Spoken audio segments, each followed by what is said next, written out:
ഒരു 45,000 രൂപ വാടക ഉണ്ടെന്ന് വെച്ച് കഴിഞ്ഞാൽ ബാലൻസ് എത്ര രൂപ ഒരു മാസം വണ്ടി ഓടിക്കഴിഞ്ഞാൽ ലാഭം ഉണ്ടാവും? നമുക്ക് 50,000 1 ലക്ഷം വരെ ചിലവർക്ക് ശരിയാവും, ചിലവർക്ക് ശരിയാവില്ല.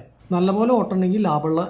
ഗുഡ് മോർണിംഗ് ഗൈസ്, ട്രാവൽ ബ്രോസിന്റെ പുതിയൊരു വീഡിയോയിലേക്ക് എല്ലാവർക്കും സ്വാഗതം. ഇന്നത്തെ പരിപാടി എന്താണെന്ന് വെച്ചാൽ ഇന്ന് ഒരുപാട് പരിപാടികളുള്ള ദിവസമാണ്. അപ്പോൾ സാധാരണഗതിക്ക് പുറത്തേക്ക് പോയിട്ട് നമ്മൾ വീഡിയോ എടുക്കാനൊക്കെ വിചാരിക്കും, വീഡിയോ എടുക്കാനായിട്ട് പറ്റില്ല. കുറേ ദിവസമായി ഇൻട്രോ ഒക്കെ വീട്ടിലിരുന്ന് എടുത്തിട്ട്. അപ്പോൾ അതുകൊണ്ട് തന്നെ വിചാരിച്ചു ഇന്നത്തെ ഇൻട്രോ വീട്ടിൽ നിന്ന് തന്നെ തുടങ്ങാം. അത് തന്നെയല്ല, പോകണമെങ്കിൽ എല്ലാ ദിവസവും പോകുമ്പോൾ വിചാരിക്കും, പുറത്തേക്ക് ഇറങ്ങണേക്കാളും മുന്നേ വിചാരിക്കും വണ്ടി ഇന്നൊന്ന് കഴുകിയിട്ട് കൊണ്ടുപോകാം, ഇന്നൊന്ന് കഴുകിയിട്ട് കൊണ്ടുപോകാം. ഒറ്റ ദിവസം കഴുകലും കാര്യങ്ങളൊന്നും നടക്കണില്ല. പിന്നെ ഈ മഴയത്തേക്കാണല്ലോ പോണത്, അപ്പോൾ അത് ഞാനത് നോക്കാറില്ല. വണ്ടി 2 ദിവസമായി നമ്മുടെ ലോറി ഇപ്പോൾ കയറ്റിയിട്ടിട്ട് ഓട്ടമില്ല. ഇന്നലെ മുഴുവൻ വിളിച്ച് ചോദിച്ചു, മിനിഞ്ഞാന്ന് വൈകുന്നേരം മുഴുവൻ വിളിച്ച് ചോദിച്ചു. ഇനിയിപ്പോൾ ഇന്ന് വിളിച്ച് ചോദിച്ചിട്ട് കാര്യമില്ല എന്ന് വെച്ചിട്ട് ഏതെങ്കിലും ബ്രോക്കർ ഓഫീസിൽ പോയി ഇരിക്കാം എന്നുള്ളൊരു ഐഡിയ ഉണ്ട് കേട്ടോ. അതുപോലെ തന്നെ നമ്മുടെ വണ്ടി നോക്കാനായിട്ട് ഇന്നൊരു ടീം വരുന്നുണ്ട് എന്ന് പറഞ്ഞു. അപ്പോൾ ഇന്നിപ്പോൾ അവർ വരുമോ ഇല്ലേ എന്നുള്ളത് അറിയില്ല. ഇല്ലെങ്കിൽ എന്തായാലും നാളെ വരും എന്ന് പറഞ്ഞു. അപ്പോൾ അതുകൊണ്ട് തന്നെ നമ്മൾ ഈ അകലം വഴിക്കാണ് ഓട്ടം എടുക്കണമെങ്കിൽ ചിലപ്പോൾ നമ്മൾ പോയിട്ട് തിരിച്ചു വരുമ്പോൾ അത്യാവശ്യക്കാരൊക്കെയാണെങ്കിൽ വേറെ വണ്ടി ഉണ്ടെങ്കിൽ വേറെ വണ്ടി കച്ചവടം ചെയ്യും. അപ്പോൾ അങ്ങനെ ഒരു കേസ് പറഞ്ഞുകൊണ്ടാണ് കഴിഞ്ഞ പ്രാവശ്യം നമ്മൾ ഒരു 10-15 ദിവസമൊക്കെ നിർത്തിയിട്ടു. ആൾക്കാർ വണ്ടി നോക്കാൻ വരുന്ന നോക്കിയിട്ട് 2-3 ആൾക്കാർ വന്ന് നോക്കിയിട്ട് കച്ചവടം റെഡി ആയില്ലെങ്കിലും. അപ്പോൾ അതുകൊണ്ട് തന്നെ ഈ പ്രാവശ്യം വിചാരിച്ചു എന്തായാലും അവർക്ക് വേണ്ടിയിട്ട് ഒരു ദിവസം കൂടി അങ്ങോട്ട് വെയിറ്റ് ചെയ്യാം, എന്നിട്ട് ഓട്ടം പോവാം. ഓട്ടം പോയിട്ട് ഇപ്പം ഇത്രയ്ക്കുള്ള കാര്യമുള്ളൂ.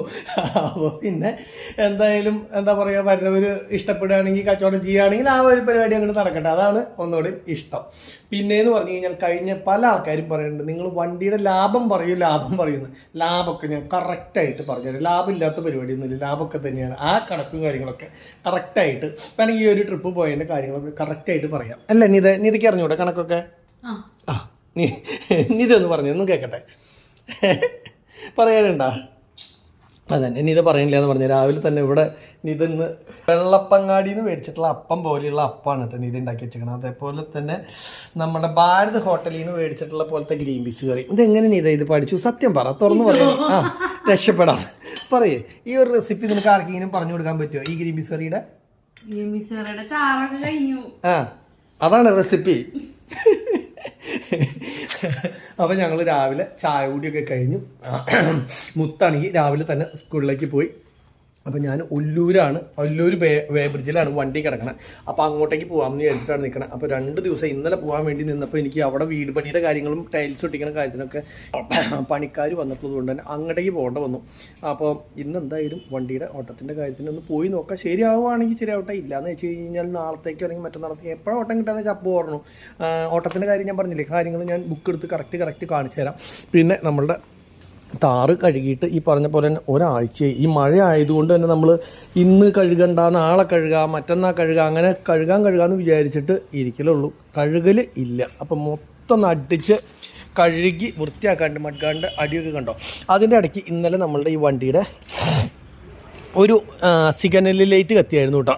സിഗ്നൽ ലൈറ്റ് കത്തുക എന്ന് പറഞ്ഞു കഴിഞ്ഞാൽ ഇതിൻ്റെ ഉള്ളിൽ ഒരു ഫിൽറ്റർ വരുന്നുണ്ട്. അതായത് നമ്മുടെ ആഡ് ബ്ലൂവിൻ്റെ ഒരു ഫിൽറ്റർ വരുന്നുണ്ട്.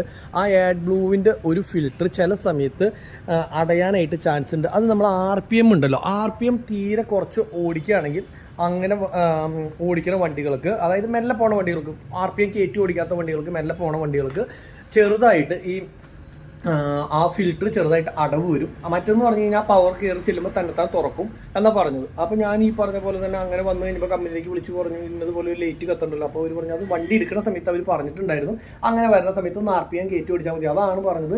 ഈ താറെന്ന് പറഞ്ഞിട്ടുള്ള വണ്ടി സാധാരണ അരിപ്പിച്ച് ഓടിക്കാനുള്ള ഒരു വണ്ടിയല്ല, അടിച്ച് പൊളിച്ച് റഫായിട്ട് യൂസ് ചെയ്യാനുള്ള വണ്ടിയാണ്. അങ്ങനെ ഓടിക്കാൻ പറഞ്ഞത്. അപ്പോൾ ഞാൻ എന്ത് ചെയ്തു, ഇന്നലെ ഈ പറഞ്ഞ പോലെ തന്നെ ഒന്ന് RPM കയറ്റി നല്ല രീതിയിൽ ഓടിച്ചപ്പോൾ ഇത് കഴിഞ്ഞപ്പോൾ അത് മാറിപ്പോയി.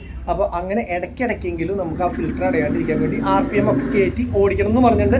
അപ്പോൾ അതുകൊണ്ട് തന്നെ ഇന്ന് RPM കയറ്റി ഒന്ന് ഓടിക്കണം. 2 ദിവസം ഒന്ന് ഓടിച്ചു കഴിഞ്ഞ് കഴിഞ്ഞാൽ ഫിൽറ്റർ ക്ലിയർ ആയിട്ട് തുറക്കും. ഇനി തുറന്നില്ല അല്ലെങ്കിൽ അത് എമ്പളം പോയില്ലെങ്കിൽ ധൈര്യമായിട്ട് നിങ്ങൾ കൊണ്ടുപോയോ ശരിയാക്കി തരാമെന്ന് പറഞ്ഞിട്ടുണ്ടായിരുന്നു. അപ്പോൾ കുഴപ്പമൊന്നും ഉണ്ടായില്ല, മാറി. അപ്പോൾ ഇനി കുട്ടപ്പനായിട്ട് കഴുകിയെടുക്കണം. അതുപോലെ സ്വിഫ്റ്റ് ഒന്ന് കഴുകിയെടുക്കണം. അങ്ങനെ എല്ലാ കാര്യങ്ങളും ഒന്ന് ഭംഗിയാക്കണം. അതിനെ തുടർന്ന് നെക്സ്റ്റ് നേരെ നമ്മുടെ വേ ബ്രിഡ്ജിൻ്റെ അവിടേക്ക് പോകണം, വണ്ടി ഇട്ട സ്ഥലത്തേക്ക് പോകണം, ബ്രോക്കർ ഓഫീസിൻ്റെ അവിടേക്ക് പോകണം, ഓട്ടം വല്ലതും ശരിയാവുമെന്ന് നോക്കണം. ഇതാണ് ഇന്നത്തെ സ്പെഷ്യൽ പരിപാടി എന്ന് പറയാൻ പറ്റില്ല, സാധാരണ പരിപാടി. ഇതൊക്കെ തന്നെയാണല്ലോ ചെയ്തുകൊണ്ടിരിക്കുന്നത്. ഇതേപോലെ മുത്തു വരുമ്പോഴേക്കും തിരിച്ചു വരാം. അയ്യോ അപ്പോൾ ഒന്നും വേണ്ട കേട്ടോ, എന്താ പൊന്നെ ചോദിച്ചില്ലെങ്കിൽ പെടണ്ടെന്ന് വെച്ചിട്ട് ചോദിച്ചതാ. വരാ കുഴപ്പമില്ല. അപ്പോൾ നമുക്ക് എന്തായാലും വണ്ടി കാര്യങ്ങളൊക്കെ ഒന്ന് കഴുകി വൃത്തിയാക്കാം. പക്ഷേ ഈ വണ്ടി കഴുകുമ്പോഴത്തെ കാര്യം എന്ന് പറഞ്ഞു കഴിഞ്ഞാൽ സാധാരണ ഒന്നുമല്ല, നമ്മുടെ മോട്ടർ ഡയറക്റ്റ് അടിക്കണം, അല്ലെങ്കിൽ നമ്മുടെ ഈ മെഷീൻ വെച്ചിട്ട് കഴുകണം. ഈ മെഷീൻ മേടിച്ചിട്ട് ഏറെക്കുറെ ഒരു 10 കൊല്ലമായിട്ട് ഞാൻ ഇത് ബ്ലാക്ക് ആൻഡ് ഡെക്കർ, ഏതാ ഇതിൻ്റെ പേര് മറന്നു, ബ്ലാക്ക് ആൻഡ് ഡെക്കർ എന്ന് പറഞ്ഞിട്ടുള്ളൊരു മെഷീനാണ് കേട്ടോ. 10 കൊല്ലമായിട്ട് ഇന്നേ പോലെ ഇതിന് ഒരു കംപ്ലൈൻറ്റ് എന്ന് പറയുന്ന കാര്യം വന്നിട്ടില്ല. ആകെ ഇതിൻ്റെ ഈ ഫ്രണ്ടിലത്തെ ഈ ഒരു സാധനം മാത്രം ചെറുതായിട്ട് നാശമായിരുന്നു, അല്ലാണ്ട് വേറെ ഒരു കംപ്ലൈൻറ്റോ കാര്യങ്ങളോ ഒന്നും വന്നിട്ടില്ല. നമ്മൾ പഴയ കാലത്തൊക്കെ നമ്മുടെ ടിപ്പറുകൾ മുഴുവൻ വാഷിങ് നമ്മളെ ചെയ്തായിരുന്നു, അടിപൊളിയായിട്ട് ഒരു പ്രശ്നമില്ല. അതുകൊണ്ട് ഇതുകൊണ്ട് ചെയ്യാന്ന് വെച്ച് കഴിഞ്ഞാൽ ഫുള്ള് അടുപ്പിച്ച് അടിച്ച് കഴിഞ്ഞാൽ നമ്മുടെ പെയിൻറ്റ് വരെ തെറിച്ച് പോകും. അത്ര ഫോഴ്സുള്ളൊരു സാധനം, നല്ല അടിപൊളിയാണ് കേട്ടോ ഈ ബ്ലാക്ക് ആൻഡ് ഡെക്കർ എന്ന് പറഞ്ഞിട്ട്. ഇപ്പോൾ ഇറങ്ങണ്ടോ ഇല്ല എന്നുള്ളത് എനിക്കറിയില്ല. അപ്പോൾ നമുക്ക് എല്ലാ ഭാഗവും ഈ പറഞ്ഞ പോലെ തന്നെ അടിവശമൊക്കെ മഴക്കാലത്താകുമ്പോൾ കഴുകിയെടുക്കാമെന്ന് പറഞ്ഞു കഴിഞ്ഞാൽ മൊത്തത്തിൽ കൈയിട്ടൊക്കെ കഴുകുമ്പോൾ ആകെ ഈ പറഞ്ഞ പോലെ കയ്യിൽ തൊലിയും അവിടെ ഇവിടെയൊക്കെ വരഞ്ഞിട്ട് പൊട്ടിപ്പോകാനും ചാൻസൊക്കെ കൂടുതൽ. അതേപോലെ ഇങ്ങനെ അലോയ് വീലിൻ്റെ ഒക്കെ ആണെങ്കിൽ ഈ ഓരോ ഗ്യാപ്പുകളൊക്കെ ഉണ്ടല്ലോ, അങ്ങനെയൊക്കെ കഴുകിയെടുക്കാനും ഒക്കെ ഭയങ്കര ബുദ്ധിമുട്ടാണ്. അപ്പോൾ ഈ ഒരു മെഷീൻ ഉണ്ടെന്ന് വെച്ചാൽ നല്ല സ്ട്രോങ്ങിൽ അടിച്ച് കഴിഞ്ഞാൽ എല്ലാ വശവും ഉൾവശവും കാര്യങ്ങളൊക്കെ നമുക്ക് എന്താ പറയുക നീറ്റായിട്ട് മാറ്റും കാര്യങ്ങളൊക്കെ കഴുകിയിടാനായിട്ട് പറ്റും. പിന്നെ നമുക്ക് ഇനിയിപ്പോൾ ചെയ്യാനുള്ളത് ഒരു സ്നോർക്കൽ എന്ന് പറഞ്ഞിട്ടുള്ള സാധനം വെക്കണം എന്നാണല്ലോ നമ്മൾ ഉദ്ദേശിച്ചിട്ടുണ്ടായിരുന്നത് ഇവിടെ. അത് വേണ്ടാന്ന് തീരുമാനിച്ചു, അത് പോലീസ് പിടിക്കണമെന്നാണ് പറഞ്ഞത് ആ സാധനം വെച്ച് കഴിഞ്ഞാൽ. പിന്നെ ലേറ്റ് ആണെങ്കിലും നമ്മൾ മാറ്റാൻ ഉദ്ദേശിക്കണില്ല. നമ്മൾ കഴിഞ്ഞ ദിവസം തന്നെ പറഞ്ഞു വേറെ ഒന്നും ചെയ്യാൻ ഉദ്ദേശിക്കണില്ല. അതൊക്കെ ചെയ്ത് കഴിഞ്ഞ് കഴിഞ്ഞാൽ ഈ പറഞ്ഞ പോലെ പേടിച്ച് കൊണ്ട് നടക്കണം. ഇപ്പോൾ ഞങ്ങൾക്കൊരു ഇതിൻ്റെ ഒരു ഗ്രൂപ്പുണ്ട്, താറിൻ്റെ ഗ്രൂപ്പ് എന്ന് പറഞ്ഞിട്ട് ഒരു ഗ്രൂപ്പുണ്ട്. ആ ഗ്രൂപ്പിൽ ഇടയ്ക്കിടയ്ക്ക് വർത്തമാനങ്ങളും കാര്യങ്ങളും നടക്കുന്നുണ്ട്. നമ്മൾ അത് കേട്ട് കഴിഞ്ഞ് കഴിഞ്ഞാൽ ശരിക്കും പറഞ്ഞൊരു സിനിമ പിടിക്കാനുള്ള അത്ര കോമഡി അതിനകത്ത് നടക്കുന്നുണ്ട്. കാരണം ഓരോരുത്തർ നീ ഇപ്പോൾ ഈ എക്സ്ട്രാ ഫിറ്റിങ് ചെയ്തിട്ട് ഇനിയിപ്പോൾ വണ്ടി പുറത്തിറക്കാൻ പറ്റുമോ? പറയും അതുകൊണ്ടൊന്നും കുഴപ്പമില്ല, ഞാനൊക്കെ ഇറക്കുന്നുണ്ട്. പക്ഷേ എല്ലാ ദിവസവും ഇറക്കുമ്പോൾ 10 മണി കഴിഞ്ഞിട്ട് ഇറക്കാൻ പറ്റുള്ളൂ. അന്ന് എല്ലയ്ക്കുള്ള സാധനങ്ങളൊക്കെ അടിച്ചു കൊടുക്കുന്നത്. വണ്ടി കുറവുണ്ടോ, അതേപോലെ തന്നെ എന്താ പറയുക, അങ്ങനെ കുറേ സാധനങ്ങൾ. അതായത് ഈ സാധനം താറ് എന്ന് പറഞ്ഞ വണ്ടി ഓൾട്രേഷൻ ചെയ്യാനുള്ള ഒരു വണ്ടിയാണെന്ന് പൊതുവെ ഉള്ളത് കൊണ്ട് തന്നെ താറിനെ മാത്രം ടാർഗറ്റ് ചെയ്ത് പിടിക്കുന്ന ഒരു സംവിധാനമുണ്ട്. അപ്പോൾ അതിനായിട്ട് നമ്മൾ കാശ് കൊടുക്കാൻ ഉദ്ദേശിക്കുന്നില്ല, നമ്മൾ പ്രത്യേകിച്ച് ഒന്നും ചെയ്യാനില്ല. ഇനി പറ്റുകയാണെങ്കിൽ ഞാൻ പറഞ്ഞായിരുന്നു ഒരു സബ്, അത് അർജൻറ്റുള്ള കേസൊന്നുമല്ല, നമ്മൾ എപ്പോഴും കണ്ടിന്യൂസ് ഉപയോഗിക്കണതല്ല. വല്ലപ്പോഴും നമുക്കൊരു ആഗ്രഹം തോന്നുമ്പോൾ പാട്ട് കേൾക്കുമ്പോൾ ലേശം ഭംഗിയുണ്ടായിക്കോട്ടെ എന്ന് വെച്ചിട്ട് മാത്രമാണ് നമ്മൾ അങ്ങനെ ഒരു സംവിധാനം പറഞ്ഞത്. അതെപ്പോഴെങ്കിലും ഒഴിവനുസരിച്ച് ഈ പറഞ്ഞ പോലെ നമുക്കും വണ്ടിക്കും ഒക്കെ ഒഴിവുള്ള സമയത്ത് കൊണ്ടുപോയി അത് ചെയ്യണം, അത്രയാണ് ഉദ്ദേശിക്കുന്നുള്ളൂ കേട്ടോ. പിന്നെ അതുപോലെ തന്നെ വണ്ടി നോക്കാൻ വരുന്ന കാര്യം ആൾ നോക്കിയിട്ട് ഓക്കെയാണ്, ആൾക്കും നമ്മളുടെ വില കൊണ്ടും കാര്യത്തും കൊണ്ടൊക്കെ ഓക്കെയാണെന്ന് വെച്ച് കഴിഞ്ഞാൽ നമ്മൾ കൈയോടെ കൊടുത്ത് അത് അവസാനിപ്പിക്കുകയും ചെയ്യും. കാരണം എന്താ വെച്ച് കഴിഞ്ഞാൽ നമുക്ക് പറ്റാത്ത ഒരു പണിക്ക് നമ്മൾ നിൽക്കുമ്പോൾ ഈ പറഞ്ഞ പോലെയല്ല, ഒരു പരിധി വരെ നമുക്കതിന് നോക്കിക്കൊണ്ട് നടക്കാൻ പറ്റുള്ളൂ. അത് കഴിഞ്ഞ് കഴിഞ്ഞാൽ പിന്നെ മടുപ്പാവും. ഇപ്പോൾ ശരിക്കും പറഞ്ഞാൽ എനിക്കൊക്കെ മടുപ്പായി. കാരണം വേറെ ഒന്നും കൊണ്ടല്ല, നമ്മൾ ഒരു ഇത്രയധികം കിലോമീറ്റർ വണ്ടി ഓടിയിട്ട് നമുക്ക് പ്രത്യേകിച്ച് ലാഭങ്ങളൊന്നും ഇല്ലയെന്ന് വെച്ച് കഴിഞ്ഞ് കഴിഞ്ഞാൽ നമ്മൾ പിന്നെ അത് കൊണ്ട് നടക്കണതിൽ അർത്ഥമില്ല എന്നാണ് എൻ്റെ ഒരു ഇത്. ഞാൻ നിങ്ങൾക്ക് ഇതിൻ്റെ കറക്റ്റ് കണക്ക് കഴിഞ്ഞ പ്രാവശ്യം പോയി വന്നിട്ടുള്ള എൻ്റെ കണക്ക് പറഞ്ഞു തരട്ടെ. അതായത് നമ്മൾ ഇവിടുന്ന് നേരെ തിരുനെൽവേലി പോയി, തിരുനെൽവേലിയിൽ നിന്ന് ഏറലി പോയി, ഏറലിയിൽ നിന്ന് അവിടെ ഫുൾ ലോഡ് ഇറക്കി കഴിഞ്ഞിട്ട് നേരെ തൂത്തുക്കുടിക്ക് കാലി പോയി, തൂത്തുക്കുടിയിൽ നിന്ന് നേരെ ലോഡ് കയറ്റി നമ്മൾ കൊടകരയ്ക്ക് വന്നു. ഈ ഒരു ട്രിപ്പിൻ്റെ ലാഭനഷ്ട കാര്യങ്ങൾ ഞാൻ നിങ്ങൾക്ക് പറഞ്ഞുതരാം. എത്ര രൂപ ലാഭമുണ്ട്, എത്ര രൂപയാണ് ഈ വണ്ടി ഓടി കഴിഞ്ഞ് കഴിഞ്ഞാൽ കിട്ടാൻ, നോർമൽ കണ്ടീഷനിൽ എത്ര കിലോമീറ്റർ ഓടി എത്ര രൂപ കിട്ടണം, എത്ര രൂപയാണ് നമുക്ക് കിട്ടിയത് എന്നുള്ള കാര്യങ്ങളൊക്കെ കറക്റ്റ് ഞാൻ കണക്ക് പറഞ്ഞുതരാം കേട്ടോ. അപ്പോൾ കഴിഞ്ഞ നമ്മളുടെ ഒരു ഓട്ടം എന്ന് പറഞ്ഞു കഴിഞ്ഞാൽ ശരിക്കും പറഞ്ഞാൽ അതിൻ്റെ കണക്കാണ് കേട്ടോ നമ്മൾ പറയണത്. അപ്പോൾ കഴിഞ്ഞ പ്രാവശ്യത്തെ ഓട്ടം നമ്മൾ അവസാനിപ്പിച്ചത് പെരുമ്പാവൂരാണ്. നമ്മൾ കഴിഞ്ഞ പ്രാവശ്യം നമ്മുടെ വളം ഇറക്കിയിട്ട് ഓട്ടം കഴിഞ്ഞത്. അത് കഴിഞ്ഞിട്ട് നമ്മൾ അവിടെ നിന്ന് കാലി ഓടിപ്പോരുകയും ചെയ്തത്. കാരണം എന്ന് വെച്ച് കഴിഞ്ഞ് കഴിഞ്ഞാൽ നമ്മുടെ ഗിയർ ബോക്സിൻ്റെ പണി ഉള്ളത് കൊണ്ട് തന്നെ അത് ശരിയാക്കാനായിട്ട് നമ്മൾ നേരെ ഇങ്ങോട്ടേക്ക് വന്നു. ഇവിടെ വന്നതിന് ശേഷം നമ്മൾ അതിൻ്റെ പണിയും കാര്യങ്ങളൊക്കെ തീർത്തൊരു 10 ദിവസത്തിൻ്റെ മുകളിൽ 10-12 ദിവസം വണ്ടി വെറുതെ ഓടാണ്ട് നിർത്തിയായിരുന്നു. അപ്പോൾ അത് കഴിഞ്ഞിട്ട് നമ്മൾ ഓട്ടം തുടങ്ങിയത് ഈ കഴിഞ്ഞ ദിവസം ഓട്ടം തുടങ്ങിയത് നേരെ തിരുനെൽവേലിക്കാണ് നമ്മൾ പോയിട്ടുള്ളത്. അപ്പോൾ തിരുനെൽവേലിക്ക് നമ്മൾ ഓട്ടം പോയപ്പോൾ 20 ടണ്ണാണ് ആകെ ഉണ്ടായിരുന്നുള്ളൂ. അപ്പോൾ അതിൻ്റെ വാടക എന്ന് പറഞ്ഞാൽ നമുക്ക് 25,000 രൂപയാണ് നമുക്ക് അതിൻ്റെ വാടക. ഈ 25,000 രൂപ വാടക കിട്ടുമ്പോൾ എന്ന് പറഞ്ഞു കഴിഞ്ഞാൽ ഇത് കണക്ക് പലരും ചോദിക്കുന്നതുകൊണ്ടാണ് കേട്ടോ, കണക്ക് പറയുന്നത് കൊണ്ടാണ് നമ്മൾ പറയണത്. ഇതിൻ്റെ ലാഭം നിങ്ങൾക്ക് അറിയണമല്ലോ. അപ്പോൾ ചിലർ പറയും ഇവൻ്റെ ഈ ദാരിദ്ര്യം തീർന്നില്ല. ഇത് ദാരിദ്ര്യമല്ല, നിങ്ങൾ ചോദിച്ചതുകൊണ്ട് നമ്മൾ പറയണത്. അല്ലാണ്ട് ഇപ്പോൾ ഞാനിത് പരിപാടി നിർത്തിയതാണ്. എന്നാൽ കൂടിയും എന്താ പറയുക, അറിയണമെന്ന് ആഗ്രഹമുള്ള ആൾക്കാർ അറിയട്ടെ എന്നുള്ളൊരു കണ്ടീഷനിലാണ് ഇതിൻ്റെ ചിലവും കാര്യങ്ങളും ഒക്കെ പറയണത്.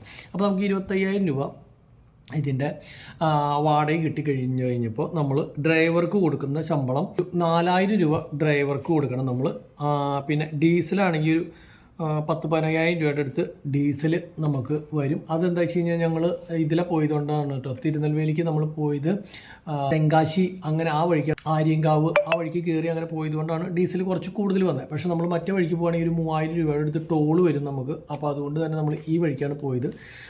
അപ്പോൾ നമുക്ക് അത് കൂടാണ്ട് തന്നെ ഓട് കയറ്റിനോടത്ത് നമ്മൾ പൈസ കൊടുക്കണം. ഓട് കയറ്റിനോടത്ത് നമുക്ക് 450 രൂപ കയറ്റ് കാശുണ്ട്. പിന്നെ അത് തന്നെയല്ല, ഓട്ടം തരുന്ന ബ്രോക്കർക്ക് നമ്മൾ 1000 രൂപ കൊടുക്കണം.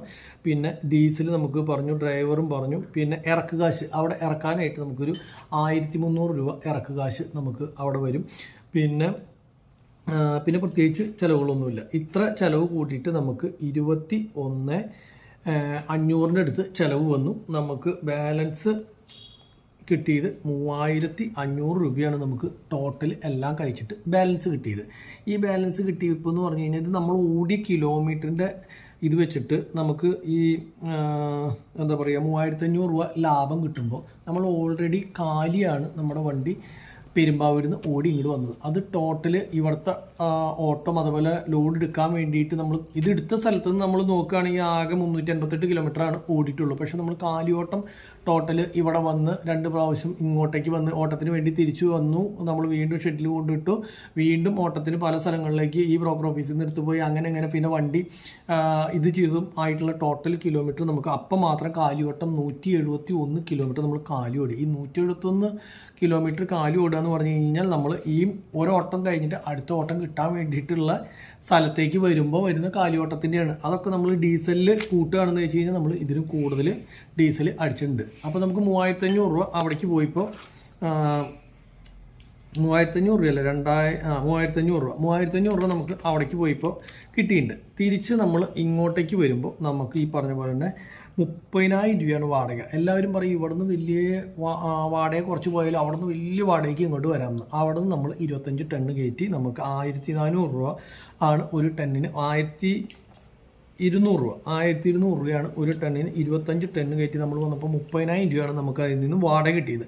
30,000 നിന്ന് ഒരു 17,000 രൂപയുടെ അടുത്ത് നമുക്ക് ഡീസൽ വന്നിട്ടുണ്ട്. അത് എന്താണെന്ന് വെച്ച് കഴിഞ്ഞാൽ നമ്മൾ അവിടെ നിന്ന് കാലി തൂത്തുക്കുടിയിലേക്ക് കാലി ഓടി. അവിടെ നിന്ന് നമ്മൾ തൂത്തുക്കുടിയിൽ നിന്ന് കാലി ഓടി ആദ്യം ഒരു ശരിക്കും ബ്രോക്കർ ഓഫീസിൽ പോയി. ബ്രോക്കർ ഓഫീസിൽ നിന്ന് വേറെ ബ്രോക്കർ ഓഫീസിൽ പോയി. ആ ബ്രോക്കർ ഓഫീസിൻ്റെ അവിടെ നിന്ന് നമ്മൾ പിന്നെ ഈ ലോഡ് എടുക്കുന്ന സ്ഥലത്തേക്ക് എത്തി. നമ്മൾ ഈ ലോഡ് എടുത്ത സ്ഥലത്തു നിന്നുള്ള കിലോമീറ്റർ വെച്ച് നോക്കുമ്പോൾ നമ്മൾ 470 കിലോമീറ്ററാണ് ടോട്ടൽ ഓടിയിട്ടുള്ളത്. പക്ഷേ ടോട്ടൽ 550 കിലോമീറ്ററിൻ്റെ അടുത്ത് ടോട്ടൽ വന്നു. അപ്പോൾ എന്താണെന്ന് വെച്ച് കഴിഞ്ഞാൽ നമുക്ക് അതിൻ്റെയും ഡീസൽ നമ്മൾ കണക്ക് കൂട്ടുമ്പോൾ ശരിക്കും പറഞ്ഞു കഴിഞ്ഞാൽ നമുക്ക് ഡീസൽ മാത്രം ഒരു 36,000 രൂപയുടെ ഡീസൽ ടോട്ടൽ അപ്പുറത്തേക്കും ഇപ്പുറത്തേക്കും കൂടിയിട്ടുള്ള ഡീസൽ ചിലവ് മാത്രം തന്നെ വന്നിട്ടുണ്ട്. പിന്നെ അത് കൂടാണ്ട് അവിടെ ബ്രോക്കർക്ക് നമ്മളൊരു 900 രൂപ കൊടുത്തു. കയറ്റ് കാശ് ഒരു 1,550 രൂപ കൊടുത്തു. പിന്നെ തൂക്കം നോക്കണേലുള്ള പൈസ നമ്മൾ കൊടുക്കണം, 130 രൂപ കൊടുത്തു. പിന്നെ അതിൻ്റെ ബില്ല് മേടിക്കുന്ന ആളിൽ അവിടെ എഴുതാതിരിക്കുന്ന ആൾക്ക് 100 കൊടുത്താൽ അയാൾ ബില്ല് തരുള്ളൂ, ഇല്ലെങ്കിൽ ബില്ല് തരില്ല. അപ്പോൾ അയാൾക്ക് ഒരു 100 രൂപ കൊടുത്തു. പിന്നെ ശരിക്കും പറഞ്ഞു കഴിഞ്ഞാൽ അവിടെ കിട്ടുകാശ് 400 മുതൽ 600 രൂപ വരെയുണ്ട്. അപ്പോൾ അതും കൊടുത്തു കഴിഞ്ഞ് കഴിഞ്ഞാൽ ആ പൈസയും കൂടിയിട്ട് നമ്മളുടെ ചിലവിൽ വരും. പിന്നെ ഡീസൽ, ഡ്രൈവർ, പിന്നെ അതുകൂടാണ്ട് ചെക്ക് പോസ്റ്റിലാണെങ്കിൽ ഒരു 200 ഒരു 300 രൂപ ചിലവ് വരും. പിന്നെ എന്ന് പറഞ്ഞു കഴിഞ്ഞാൽ ഇറക്കണ സ്ഥലത്ത് ഒരു 300 രൂപ ചിലവ് വരും. പിന്നെ ക്ലീനിങ്ങിന് വണ്ടി ഒന്ന് അടിച്ചു വാരി എടുക്കണമെങ്കിൽ അത് അവർ തന്നെ ചെയ്യുള്ളൂ. നമ്മൾ ചെയ്യാന്ന് പറഞ്ഞു കഴിഞ്ഞാൽ ശരിയാവില്ല. അവരുടെ ചോളം ഇതൊക്കെ പോയിട്ടുണ്ടെങ്കിൽ അത് കിട്ടാൻ വേണ്ടി അപ്പോൾ അവരടിച്ചു വാരി ചെയ്യണം, അതിനും നമ്മളൊരു 100 രൂപ കൊടുക്കണം. അത് കൂടാണ്ട് ടോള് 3,130 രൂപ നമുക്ക് തൂത്തുക്കുടിയിൽ നിന്ന് ഇവിടെ കൊടകര എത്തുമ്പോൾ ടോള് മാത്രം വരും. അപ്പോൾ അങ്ങനെ ടോട്ടൽ ചിലവ് വന്നിട്ടുള്ളത് നമുക്ക് 26,500 രൂപ നമുക്ക് ചിലവ് വന്നു. 26,500 രൂപയിൽ നമുക്ക് ആകെ കിട്ടിയേക്കണ എങ്ങനെയാണെന്ന് വെച്ച് കഴിഞ്ഞാൽ ഈ പറഞ്ഞ പോലെ തന്നെ 30,000 രൂപയാണ് കിട്ടിയിട്ടുള്ളത്. അപ്പോൾ 3,500 രൂപ നമുക്ക് അങ്ങോട്ട് പോയപ്പോഴും 3,500 രൂപ ഇങ്ങോട്ട് വന്നപ്പോഴും അങ്ങനെ 7,000 രൂപയാണ് ടോട്ടൽ കിട്ടിയിട്ടുള്ളത്. അപ്പോൾ ഈ 7,000 രൂപ ടോട്ടൽ നമുക്ക് കിട്ടണത് 5 ദിവസം കൊണ്ടാണ് കേട്ടോ. അപ്പോൾ 5 ദിവസം കൊണ്ട് നമ്മൾ കിട്ടുമ്പോൾ എന്ന് പറഞ്ഞു കഴിഞ്ഞാൽ ഈ ഒരു വണ്ടി ഓടിയാലും ഓടിയില്ലെങ്കിലും ശരിക്കും പറഞ്ഞു കഴിഞ്ഞാൽ നമുക്ക് ഈ വണ്ടിക്ക് ഒരു കൊല്ലത്തേക്ക് ടെസ്റ്റ് എന്ന് പറഞ്ഞ സംഭവത്തിന് നമ്മൾ ചിലവാക്കേണ്ട മിനിമം ഒരു സാധാ പെയിൻ്റ് അടിച്ച് അതിൻ്റെ സ്പീഡ് ഗവർണർ ശരിയാക്കി GPS ചാർജ് ചെയ്ത് ടെസ്റ്റ് ഫീസ് അടച്ച് ഇലക്ട്രീഷ്യനും അങ്ങനെയുള്ള കാര്യങ്ങളൊക്കെ ചെയ്ത് ഒരു മിനിമം ഒരു 50,000 രൂപ വണ്ടിക്ക് ടെസ്റ്റിന് മാത്രം പാച്ച് വർക്കോ കാര്യങ്ങളൊന്നും ഇല്ലെങ്കിൽ പെയിൻറ്റിങ്ങോ എല്ലാവരും ചില്ലറ കാര്യങ്ങളായിട്ട് 50,000 രൂപ വേണം. അതുപോലെ തന്നെ നമുക്ക് അതിൻ്റെ ഇൻഷുറൻസിൻ്റെ പൈസ മിനിമം ഒരു 50 to 1 ഉള്ളിലൊക്കെ വരുന്ന വണ്ടികളാണെങ്കിൽ അങ്ങനെ. പിന്നെ 3 മാസമുള്ള ക്വാർട്ടർ ടാക്സ് എന്ന് പറഞ്ഞു കഴിഞ്ഞാൽ 19,000 രൂപ 18,500 വെച്ചിട്ട് 3 മാസം ക്ഷേമനിധി ഉണ്ടെങ്കിൽ അതും കൂടി. അപ്പോൾ നമുക്കൊരു വണ്ടി ഓടിയാലും ഓടിയില്ലെങ്കിലും 365 ദിവസത്തേക്ക് നമ്മൾ അതിനെ കാൽക്കുലേഷൻ ചെയ്യുകയാണെങ്കിൽ ഒരു വണ്ടിക്ക് 600 രൂപ വേണം നമുക്ക്, ഓടിയാലും ഓടിയില്ലെങ്കിലും. അപ്പോൾ നമുക്ക് ഒരു ദിവസം വണ്ടി 600 രൂപ വെച്ച് വണ്ടിക്ക് വന്നു കഴിഞ്ഞാലാണ് ഈ ടെസ്റ്റ് നടത്താനും ടാക്സ് അടയ്ക്കാനും അങ്ങനെയുള്ള സംഭവത്തിന് നമുക്ക് കിട്ടുള്ളൂ. പിന്നെ നമുക്ക് 1 കിലോമീറ്റർ വണ്ടി ഒരു ടയറിൻ്റെ വില 30,000 രൂപ അല്ലെങ്കിൽ 26,000 രൂപ 30,000 രൂപയുടെ ഇടയ്ക്കാണെങ്കിൽ നമുക്ക് ആ കിലോമീറ്റർ ഓടി കിട്ടുന്ന ചിലവ് വെച്ചിട്ട് നമുക്ക് 10 രൂപയെങ്കിലും മിനിമം 1 കിലോമീറ്റർ ഓടി കിട്ടിയാലാണ് ടയറിൻ്റെ പൈസ, മെയിൻ്റനൻസിൻ്റെ പൈസ ഒക്കെ കൂടി ഒരു 15 രൂപ കിട്ടിക്കഴിഞ്ഞാലാണ് ആ വണ്ടി റണ്ണിങ് നടക്കുകയുള്ളൂ. അപ്പോൾ ഒരു 15 രൂപ കിട്ടിക്കഴിഞ്ഞ് കഴിഞ്ഞാൽ നമുക്ക് ശരിക്കും പറഞ്ഞപ്പോൾ നമ്മളൊരു 1000 കിലോമീറ്റർ ഓടി വരുമ്പോൾ 1000 × 15 എന്ന് പറഞ്ഞു കഴിഞ്ഞ് കഴിഞ്ഞാൽ 15,000 രൂപ ശരിക്കും പറഞ്ഞാൽ ബാലൻസ് ഉണ്ടെങ്കിലാണ് വണ്ടിയുടെ പൈസയും അതുപോലെ തന്നെ ഈ പറഞ്ഞ പോലെ മെയിൻ്റനൻസിനുള്ള പൈസയും ബാക്കിയുള്ള നമ്മുടെ എല്ലാ കാര്യങ്ങൾക്കുള്ള പൈസ കിട്ടുള്ളൂ. ഇതിൻ്റെ മുകളിലേക്ക് എന്തെങ്കിലും ഈ 15,000 രൂപയുടെ മുകളിലേക്ക് എന്തെങ്കിലും കിട്ടിയാൽ മാത്രമാണ് മുതലാളിക്ക് ഇതിൻ്റെ ലാഭം എന്ന് പറഞ്ഞിട്ടുള്ള സംഭവം ഉള്ളൂ. അപ്പോൾ അതുകൊണ്ട് തന്നെ എന്താണെന്ന് വെച്ച് കഴിഞ്ഞാൽ ഇത് ലാഭമാക്കാൻ നമുക്ക് 7,000 രൂപ കിട്ടിയോടത്ത് നമുക്ക് 15,000 രൂപ ശരിക്കും കിട്ടിക്കഴിഞ്ഞാൽ മുതൽ മുടക്കിലേക്കുള്ള ഒറ്റ പൈസ കിട്ടില്ല, നമുക്ക് വണ്ടി റണ്ണിങ് നടക്കാനുള്ള പൈസ മാത്രമേ കിട്ടുള്ളൂ. അപ്പോൾ 15 എന്നുള്ളൊരു 20 രൂപ കിട്ടിയാലാണ് ഈ 5 ദിവസം കൊണ്ട് 5,000 രൂപ ഇത്ര പൈസ മുടക്കിയ ഒരാൾക്ക് ലാഭം എന്ന് പറഞ്ഞ സംഭവം ഉള്ളൂ. ഇതൊന്നും നമ്മൾ നോക്കാണ്ട് കൊണ്ട് നടക്കുകയാണെങ്കിൽ വെറുതെ വണ്ടി ഇങ്ങനെ ഓടിപ്പോവും. ഒരു കൊല്ലത്തെ കണക്കെടുത്ത് കഴിയുമ്പോൾ നമ്മൾ ഈ വണ്ടി വെറുതെ കൊണ്ട് നടന്നതിന് തുല്യവും. ഞാൻ ടിപ്പറിലൊക്കെ ഫുള്ള് കണക്കുകൾ 15 കൊല്ലമായിട്ട് നമ്മുടെ കണക്കുകൾ കറക്റ്റായിട്ട് എഴുതി വെച്ച് നോക്കുന്ന ഒരാളാണ്. അങ്ങനെ വെച്ച് നോക്കണ സമയത്ത് നമുക്ക് ടിപ്പർ ഓടിക്കഴിഞ്ഞ് കഴിഞ്ഞാൽ ഇപ്പോൾ ഒരു കൊല്ലത്തേക്ക് നമുക്ക് എങ്ങനെ പോയി കഴിഞ്ഞ് കഴിഞ്ഞാലും ഒരു മാസം എല്ലാ ചിലവും കഴിഞ്ഞ് വണ്ടിയുടെ ഈ പറഞ്ഞ മെയിൻ്റനൻസും അതുപോലെ തന്നെ ഈ ടാക്സ്, ഇൻഷുറൻസ്, ടെസ്റ്റ് എന്നൊക്കെ പറയണ എല്ലാ പൈസയും കഴിഞ്ഞിട്ട് ഒരു 15 രൂപ നമുക്ക് എങ്ങനെ പോയാലും നമുക്ക് കിട്ടും. ഈ 15 രൂപ കിട്ടുന്ന സമയത്ത് ഈ വണ്ടിക്ക് നമ്മൾ അങ്ങനെ കാൽക്കുലേഷൻ ചെയ്യുകയാണെങ്കിൽ ഒരു മാസം 15 രൂപ നമ്മുടെ വെച്ച് 15 അല്ല ഒരു 25 രൂപ വെച്ചിട്ട് നമ്മുടെ കയ്യിൽ നിന്ന് ഇറങ്ങി പോവുള്ളൂ. അത് അതിൻ്റെ കാരണം എന്താ വെച്ച് കഴിഞ്ഞാൽ നമ്മൾക്ക് ഈ മേഖല ഓടിക്കാൻ അറിയില്ലാത്തതുകൊണ്ടാണ്. ഓടിക്കാൻ അറിയില്ല എന്ന് പറഞ്ഞു കഴിഞ്ഞാൽ വേറെ ഒന്നുമില്ല. ഇത് ബ്രോക്കർ ഓഫീസ് മുഖാന്തരം മാത്രമാണ് നമ്മൾ ഓടണമെങ്കിൽ ഒരിക്കലും നമുക്ക് നല്ല വാടകയും ഫുൾ വാടകയും കിട്ടില്ല. അങ്ങനെ കിട്ടുന്നത് അപൂർവം. ഇപ്പോൾ ഞാൻ ഒരു 4 മാസം ഇടപഴകിയിട്ട് ഇപ്പോൾ ബ്രോക്കർമാരും അങ്ങനെയുള്ള വണ്ടിക്ക് ഓട്ടം തരുന്ന ആൾക്കാരായിട്ട് ഇടപഴകുമ്പോൾ നമുക്ക് മനസ്സിലായിട്ടുള്ള കാര്യം എന്താ വെച്ച് കഴിഞ്ഞാൽ നമ്മൾ വാടക കുറയ്ക്കണതിൽ പ്രത്യേകിച്ച് കാര്യമില്ല. നമ്മൾ എത്ര വാടക കുറച്ചാലും അടുത്ത ആൾക്കാർ അതിനും കുറച്ച് പോകാനുണ്ട്. അതായത് തമിഴൻ വണ്ടി അവിടെ നിന്ന് ഇങ്ങോട്ടേക്ക് വരുമ്പോൾ അവർ കയറ്റി വരുന്ന ടെന്നേജും അതുപോലെ ഇതൊക്കെ ഭയങ്കര കൂടുതലാണ്. അവർക്ക് ആ വണ്ടി അവിടെ നിന്ന് ഇങ്ങോട്ട് ഓടി എത്തുമ്പോഴേക്കും ഈ പറഞ്ഞ 15 എന്നുള്ളത് 20 രൂപ ചിലപ്പോൾ ബാലൻസ് തന്നെ വരും. അത്രയധികം അവർ ഓവർലോഡ് കയറ്റിയിട്ടും ഒക്കെയാണ് അവരെ നാട്ടിൽ നിന്ന് വരുന്നത്. അപ്പോൾ ഇവിടുന്ന് അവർ കാലടിച്ച് പോകണ്ടല്ലോ എന്ന് വെച്ചിട്ട് കിട്ടുന്ന ഓട്ടം, ഇപ്പോൾ ഇവിടുന്ന് അങ്ങോട്ടേക്ക് നമ്മൾ 25 രൂപയ്ക്ക് പോയ ഓട്ടം അവർ വേണമെങ്കിൽ പറയും 15 രൂപ തന്നാൽ മതി. അവർക്ക് കിട്ടുന്നത് എത്ര കിട്ടിയാലും ലാഭമാണ്. ആ വണ്ടി കാലി പോകണതിന് തുല്യമായതുകൊണ്ട്. അപ്പോൾ അതുകൊണ്ട് തന്നെ അവർ പോകണതുകൊണ്ട് നമുക്ക് സത്യം പറഞ്ഞു കഴിഞ്ഞാൽ ഇവിടെ ഓട്ടം തീരെ കുറവാണ്. തിരിച്ച് അങ്ങോട്ടേക്കുള്ള ഓട്ടം കുറവല്ല, വാടക തീരെ കുറവാണ്. ഇപ്പോൾ എറണാകുളം വശത്ത് നിന്ന് നമ്മുടെ ഇവിടേക്ക്, അതായത് എന്താ പറയുക, കോയമ്പത്തൂർ സൈഡിലേക്ക് LNT പല്ലടം അല്ലെങ്കിൽ ആ ഒരു ബെൽറ്റിലേക്ക് ഫുള്ള് നമുക്ക് പോയി കഴിഞ്ഞ് കഴിഞ്ഞാൽ 600 രൂപയാണ് ബ്രോക്കർമാർ വാടക തന്നെ. 600, 650, 700 വരെയൊക്കെയാണ്. ശരിക്കും പറഞ്ഞാൽ 950, 1000 വരെയാണ് ശരിക്കും ടെന്നിന് വാടകയുള്ളത്. അപ്പോൾ 950 ഒരു 1000 രൂപ എന്ന് പറഞ്ഞു കഴിഞ്ഞാൽ 25 ടെൻ ഓടിയാൽ ശരിക്കും പറഞ്ഞു കഴിഞ്ഞാൽ കോയമ്പത്തൂർ എത്തുമ്പോൾ നമുക്ക് ഒരു 10-22,000 രൂപ വാടക കിട്ടുന്നത് 13,000-ലും 14,000-ലും 16,000-ലും വരെ അവസാനിപ്പിക്കുകയാണ്. അപ്പോൾ ഇതെന്താ വെച്ച് കഴിഞ്ഞാൽ നമ്മളല്ലെങ്കിൽ വേറെ വണ്ടി പോകാനുള്ളത് കൊണ്ട് ഓട്ടോമാറ്റിക്കലി ബ്രോക്കർമാർ പറയുകയാണ് ഇത്ര പൈസയ്ക്കാണെങ്കിൽ പോകാം. അപ്പോൾ അവർ കമ്പനിയിൽ നിന്ന് എടുത്തിട്ടുള്ള പൈസയും ചിലപ്പോൾ കുറവായിരിക്കും, കാരണം ഇങ്ങനെ റിട്ടേൺ വണ്ടികൾ കിട്ടുന്നത് കൊണ്ട്. അപ്പോൾ ഇതിൻ്റെ വാടക എന്ന് പറയുന്നത് ശാശ്വതമായിട്ടൊരു വാടക നമുക്ക് കിട്ടില്ല. അപ്പോൾ അത് 100% നമുക്ക് മനസ്സിലായി. അല്ലെങ്കിൽ എന്താണെന്ന് വെച്ച് കഴിഞ്ഞാൽ നമുക്ക് സ്വന്തമായിട്ട് ഓട്ടം വേണം. അപ്പം നമുക്ക് യാതൊരു കുഴപ്പമില്ല. നമ്മളുടെ ആവശ്യത്തിന് നമ്മൾ വണ്ടി ഓടിച്ചു അപൂർവ ഓട്ടങ്ങൾ പുറത്തേക്ക് പോകണമെന്ന് വെച്ച് കഴിഞ്ഞാൽ നമുക്ക് നല്ല ലാഭം കിട്ടും. അല്ലാന്ന് വെച്ച് കഴിഞ്ഞാൽ ഈ പ്രസ്ഥാനത്തിൽ ഈ നിലയ്ക്ക് ബ്രോക്കർ ഓഫീസിൽ നമ്മൾ പോയി കിടന്ന് ഇപ്പോൾ നമ്മുടെ മുന്നിൽ വേറെ വണ്ടികൾ വന്നിട്ടുണ്ടെങ്കിൽ അവർക്ക് ഓട്ടം കൊടുത്തതിന് ശേഷമാണ് നമുക്ക് ഓട്ടം എന്താ പറയുക തരുള്ളൂ. അപ്പോൾ എന്താ വെച്ച് കഴിഞ്ഞ് കഴിഞ്ഞാൽ അല്ലെങ്കിൽ പിന്നെ കണക്ഷൻ ബേസ് നമ്മൾ കുറേ കൊല്ലത്തെ എക്സ്പീരിയൻസ് ഒക്കെ ഉണ്ടെങ്കിൽ മുന്നേ തന്നെ വിളിച്ച് പറഞ്ഞു ചേട്ടാ നമ്മുടെ വണ്ടി വേണ്ടിയിട്ട് നാളേക്ക് ഒന്ന് സെറ്റ് ചെയ്ത് തരട്ടോ എന്ന് പറഞ്ഞു കഴിഞ്ഞാൽ ചിലപ്പോൾ അവരറിയാണ്ട് തന്നെ ഡയറക്റ്റ് ഇവിടെ ബ്രോക്കർ ഓഫീസിൽ വേറെ വണ്ടിക്കാർ ഇരിക്കണമെങ്കിലും നമുക്ക് ഡയറക്റ്റ് പോയിട്ട് ലോഡ് എടുക്കാൻ പറ്റും. അതൊക്കെ അത്ര കൊല്ലത്തെ എക്സ്പീരിയൻസ് അങ്ങനെയുള്ള വണ്ടിക്കാർ അവർ എപ്പോൾ ചോദിച്ചാലും ബ്രോക്കർമാർ എപ്പോൾ ചോദിച്ചാലും അത്രയധികം വണ്ടി കൂടുതൽ ചോദിച്ചു കഴിഞ്ഞാൽ കൊടുക്കാൻ പറ്റാവുന്ന ആൾക്കാർക്കൊക്കെ ഉണ്ടെങ്കിൽ ചിലപ്പോൾ അങ്ങനെ ഓട്ടങ്ങൾ കൊടുക്കുമായിരിക്കും. നമുക്കൊന്നും അതേപോലത്തെ ഓട്ടങ്ങൾ കിട്ടണില്ല. അപ്പോൾ നമ്മൾ ഇപ്പോൾ ഇന്ന് 3 ദിവസമായി കൊണ്ടിട്ടിട്ട് നമുക്ക് ഓട്ടമില്ല. അപ്പോൾ ഓട്ടമില്ല എന്ന് പറഞ്ഞു കഴിഞ്ഞാൽ അവർ എന്താ പറയുക ബാക്കിയുള്ള വണ്ടികൾക്ക് ഓട്ടം കൊടുത്തതിന് ശേഷമാണല്ലോ നമുക്ക് കിട്ടണുള്ളൂ. അത് തന്നെയല്ല നമുക്കൊക്കെ കിട്ടുമ്പോഴേക്കും ഏറ്റവും തരവോട്ടാണ് കിട്ടുക. ഇനിയിപ്പോൾ നമ്മൾ ഇവിടേക്ക് പോവുകയാണെങ്കിൽ 22 രൂപ വാടകയുടെ മധുരയ്ക്ക് പോവുകയാണെങ്കിൽ അല്ലെങ്കിൽ ദണ്ഡിക്കലിലേക്ക് അവിടേക്കൊക്കെ പോവുകയാണെങ്കിൽ 20 രൂപ 18 രൂപ 25 രൂപ ഇതൊക്കെയാണ് മാക്സിമം വാടക പറയുന്നത്. ശരിക്കുള്ള വാടക എന്ന് പറഞ്ഞാൽ 30 രൂപയുടെ അടുത്ത് വാടകയുണ്ട്. അതാണ് ഈ പറഞ്ഞ 20 തീരുന്നതേ.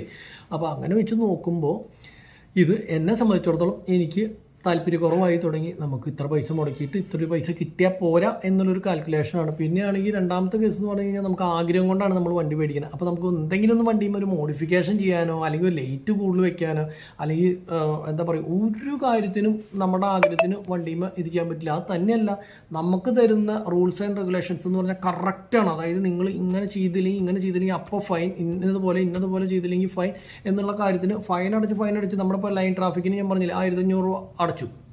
അതുപോലെ ഓരോരോ കാര്യം അത്ര നോക്കി കണ്ടും 24 മണിക്കൂർ അത് നോക്കി ഓടിക്കുന്നതുകൊണ്ടാണ് നമുക്ക് അങ്ങനെ ചാർജ് കിട്ടാത്തത്. അല്ലാത്ത പക്ഷം ഉണ്ടാകുന്ന ഒരു കാര്യം എന്താണെന്ന് വെച്ച് കഴിഞ്ഞാൽ നമുക്ക് ഇനിയിപ്പോൾ 7500 അല്ല എത്ര കിട്ടിയാലും അത് മൊത്തം നമ്മൾ ഫൈനായിട്ട് അടച്ചു തീർക്കേണ്ടി വരും. ഇതൊക്കെ ഇപ്പോൾ ഓവർലോഡിന് പിടിക്കുകയാണെങ്കിലും അല്ലെങ്കിൽ എന്ത് കാര്യത്തിന് പിടിക്കുകയാണെങ്കിൽ കേരള വണ്ടീനെ മാത്രം ടാർഗറ്റ് ചെയ്തിട്ടാണ് ഇപ്പോൾ തമിഴ്നാട്ടിൽ ചെന്ന് കഴിഞ്ഞാൽ അവർ പിടിക്കുന്നതും കേരളത്തിൽ വന്നു കഴിഞ്ഞ് കഴിഞ്ഞാലും നമ്മളുടെ വണ്ടികൾ മാത്രമാണ് പിടിക്കണുള്ളൂ. അല്ലാണ്ട് തമിഴ്നാട് വണ്ടീനെ ചെക്കിങ്ങും ഇല്ല, അല്ലെങ്കിൽ ചെക്കിങ് ചെയ്ത് അവരെ ഒന്നും കിട്ടില്ല എന്ന് പറയാം. അപ്പോൾ അതുകൊണ്ട് യാതൊരു പ്രശ്നം അവർക്കില്ല. അപ്പോൾ ഈ രണ്ട് കാര്യങ്ങളാണ് മെയിനായിട്ട് കേരള വണ്ടിയും തമിഴ്നാട് വണ്ടിയും തമ്മിലുള്ള വ്യത്യാസങ്ങൾ എന്ന് പറയുന്നത്. അപ്പോൾ നമുക്കിത് കൊണ്ടു നടക്കണമെങ്കിൽ കറക്റ്റായിട്ടുള്ള വാടകയും കാര്യങ്ങളും കിട്ടണം. അല്ലാത്ത പക്ഷം അപ്പോൾ നമ്മൾ കൊടുത്ത് കാശ് മേടിക്കുക എന്നുള്ളൊരു ഉദ്ദേശത്തിലാണ് നമ്മൾ നിൽക്കുന്നത്.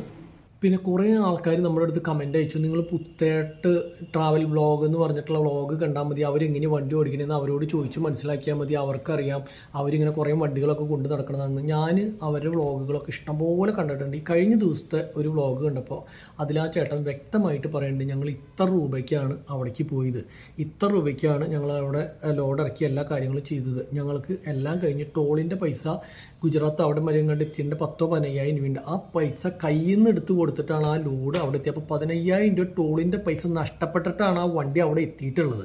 അപ്പോൾ ഓരോ കണക്കുകൾ എല്ലാ ആൾക്കാരും പറയും. നമ്മളിപ്പോൾ എല്ലാ ആൾക്കാരുടെ അടുത്തും എന്തായാലും ചോദിക്കുമല്ലോ, കമൻറ്റ് കാണുന്ന സമയത്ത് നമ്മൾ എല്ലാ ആൾക്കാരുടെ അടുത്തും ചോദിക്കും ലോങ് പോയ കാര്യമുണ്ടോ. ഈ ലോങ് പോയി കഴിഞ്ഞാലത്തെ കാര്യം എന്ന് പറഞ്ഞാൽ നമ്മൾ വാടക കേൾക്കുമ്പോൾ ഇപ്പോൾ നമ്മൾ കണ്ടില്ല 2 ദിവസം കൊണ്ട് നമ്മൾ 55,000 രൂപയ്ക്ക് 2 വാടക പോയി. ഇപ്പോൾ 55,000 രൂപയ്ക്ക് ഓടി. 55,000 രൂപയ്ക്ക് ഓടിയില്ല. ഈ 55,000 രൂപയ്ക്ക് ഓടി കഴിഞ്ഞ് കഴിഞ്ഞാൽ ആകെ 7,000 രൂപയാണ് ബാലൻസ് നമുക്ക് വേറെ ചിലവുകളൊന്നും വരാത്തതുകൊണ്ട് കിട്ടിയത്. അപ്പോൾ നിങ്ങളൊന്ന് കാൽക്കുലേഷൻ ചെയ്യുക. ഒരു ലോങ് പോയ വണ്ടി ഇപ്പോൾ എന്താണെന്ന് വെച്ചാൽ ഇതിപ്പോൾ ഈ ഒരു ഓട്ടത്തിന് നമുക്ക് ഇത്ര കിട്ടിയുള്ളൂ എന്ന് പറഞ്ഞിട്ട് അല്ല, ചില ഓട്ടത്തിന് ചിലപ്പോൾ നമുക്കൊരു 8 രൂപ വരെ കിട്ടുന്ന ഓട്ടം ഉണ്ടായിരിക്കും. ഇപ്പോൾ കഴിഞ്ഞ പ്രാവശ്യം തൂത്തുക്കുടിയിൽ നിന്ന് വന്നപ്പോൾ 8 രൂപയുടെ മുകളിൽ ബാലൻസ് ഉണ്ടായിരുന്നു. ഈ പ്രാവശ്യം അപ്പോൾ എന്താണെന്ന് വെച്ച് കഴിഞ്ഞാൽ നമുക്ക് ഇത്ര ടോൾ ഉണ്ടായിരുന്നില്ല. പാലിയക്കര ടോളും കിട്ടിയില്ല, അതുപോലെ തന്നെ മറ്റേ ഇവിടുത്തെ ടോളും തൂത്തുക്കുടിയുടെ തൊട്ടടുത്തിട്ട് ടോൾ എടുത്തിട്ടുണ്ടായിരുന്നില്ല, ധാരപുരം ടോൾ എടുത്താൽ. അപ്പോൾ നമുക്ക് ഒറ്റയടിക്ക് തന്നെ 1,500 രൂപ ടോളിൽ കുറഞ്ഞ് വന്നിട്ടുണ്ടായിരുന്നു. ഈ പ്രാവശ്യം വന്നപ്പോൾ ഈ കൊടകരയ്ക്ക് ആയതുകൊണ്ട് ഈ ടോൾ കൊടുക്കാണ്ട് പറ്റില്ല. അപ്പോൾ നമുക്ക് അത് തന്നെയല്ല ധാരാപുരം റോട്ടിക്കടെ ഈ പ്രാവശ്യം വന്നപ്പോൾ എന്താ വെച്ച് കഴിഞ്ഞ് കഴിഞ്ഞാൽ പളനി വഴിക്കാണ് കയറി വന്നത്. പിന്നെ തൂത്തുക്കുടിയിൽ നിന്നാണെങ്കിൽ ആ ടോൾ കട്ട് ചെയ്ത് കഴിഞ്ഞ് കഴിഞ്ഞാൽ നമുക്കൊരു 60 കിലോമീറ്റർ കൂടുതൽ ഓടണം. അപ്പോൾ ഇങ്ങനെയുള്ള കാര്യങ്ങൾ വന്ന നിലയ്ക്ക് ആ ടോളും കൂടി വന്നു. അപ്പോൾ 3 ടോളും കൂടി വന്നപ്പോൾ പിന്നെ ഇതിൽ ഈ കുറേയും അല്ലറ ചില്ലറ അനാവത്ത് മറ്റേ കാശ് ഈ കാശെന്ന് പറഞ്ഞിട്ട് അങ്ങനെയുള്ള ചിലവ് കൂടുതലായിരുന്നു. ആ മറ്റേന്ന് പറഞ്ഞു കഴിഞ്ഞാൽ അങ്ങനത്തെ ചിലവുകളൊന്നും ഇല്ലാത്ത ഓട്ടാണെന്ന് വെച്ച് കഴിഞ്ഞാൽ സുഖമാണ്. അപ്പോൾ അങ്ങനെയൊക്കെയാണ് വണ്ടിയുടെ വിശേഷങ്ങളും ലാഭങ്ങളും കാര്യങ്ങളും. ഇപ്പോൾ നമ്മളിപ്പോൾ 4 മാസമായിട്ട് നമുക്ക് വണ്ടിയിൽ നിന്നും ബാലൻസ് ഇങ്ങോട്ടേക്ക് ഒന്നും കിട്ടിയിട്ടില്ല. ഇപ്പോൾ ഇതേപോലെ 7,000 കിട്ടി, അല്ലെങ്കിൽ ഇപ്പോൾ ഒരു മാസമാകുമ്പോൾ നമുക്കൊരു മറ്റേ എന്താ പറയുക ഒരു 30,000 രൂപ 40,000 രൂപയുടെ അടുത്ത് നമുക്ക് കഴിഞ്ഞ മാസമൊക്കെ എനിക്ക് തോന്നുന്നു 50,000 രൂപയുടെ അടുത്ത് നമുക്ക് വണ്ടിക്ക് ബാലൻസ് കിട്ടിയിട്ടുണ്ട്. പക്ഷേ ഈ 50,000 രൂപ കിട്ടിയപ്പോൾ ഈ പ്രാവശ്യം നമ്മൾ വണ്ടി ഇപ്പോൾ മേടിച്ചിട്ട് ആകെ 4-5 മാസമല്ലേ ഓടാൻ തുടങ്ങിയിട്ടായിട്ടുള്ളൂ. അപ്പോൾ അതുകൊണ്ട് തന്നെ നമുക്ക് ടയറിൻ്റെ കുറവ് വരുമ്പോൾ ടയർ എടുത്തു, അതുപോലെ വണ്ടിയുടെ മെക്കാനിക്കൽ ഭാഗം ശരിയാക്കാനാണെങ്കിൽ അങ്ങനെയുള്ള കാര്യങ്ങൾ ചെയ്തു. അപ്പോൾ ഒരു 6 മാസം അല്ലെങ്കിൽ ഒരു കൊല്ലം ഒരു വണ്ടി കൊണ്ടു നടക്കുമ്പോൾ നമ്മുടെ കയ്യിലേക്ക് എത്താനായിട്ട് നമുക്ക് അല്ലറ ചില്ലറ വരുന്ന പണികൾ ചെയ്യാനായിട്ട് ഈ പൈസ മുഴുവൻ ഇറങ്ങിപ്പോവും. ഈ ഒരു കൊല്ലെങ്കിലും കഴിഞ്ഞിട്ടാണ് നമ്മൾ ഓടുമ്പോഴാണ് നമുക്ക് നമ്മുടെ കയ്യിലേക്ക് വണ്ടി ആണെങ്കിൽ പിന്നെ പൈസ ചിലവ് ചെയ്യേണ്ടാത്തൊരു ഘട്ടത്തിലേക്ക് എത്തുമ്പോഴാണ് നമുക്ക് ഈ ഓടിയ പൈസയിൽ ഇപ്പോൾ 50,000 രൂപ മാസം കിട്ടണമെങ്കിൽ 50,000 രൂപ ലാഭമായിട്ട് വരുള്ളൂ. അല്ലാത്ത നിലയ്ക്ക് നമുക്ക് ബാക്കിയുള്ള കാര്യങ്ങൾ എന്തായാലും ചിലവ് വന്നുകൊണ്ടിരിക്കും. പിന്നെ രണ്ടാമത്തെ കാര്യം എന്താ വെച്ച് കഴിഞ്ഞാൽ ലോങ് പോകേണ്ട കാര്യങ്ങൾ എല്ലാവരും പറഞ്ഞെന്ന് പറഞ്ഞാൽ ലോങ് പോയാലത്തെ അവസ്ഥ ശരിക്കും ഏതൊരാളോടും ചോദിച്ചാലും അറിയാം, ഡ്രൈവർക്ക് മാത്രമേ അതിൽ ബെനിഫിറ്റ് ഉള്ളൂ.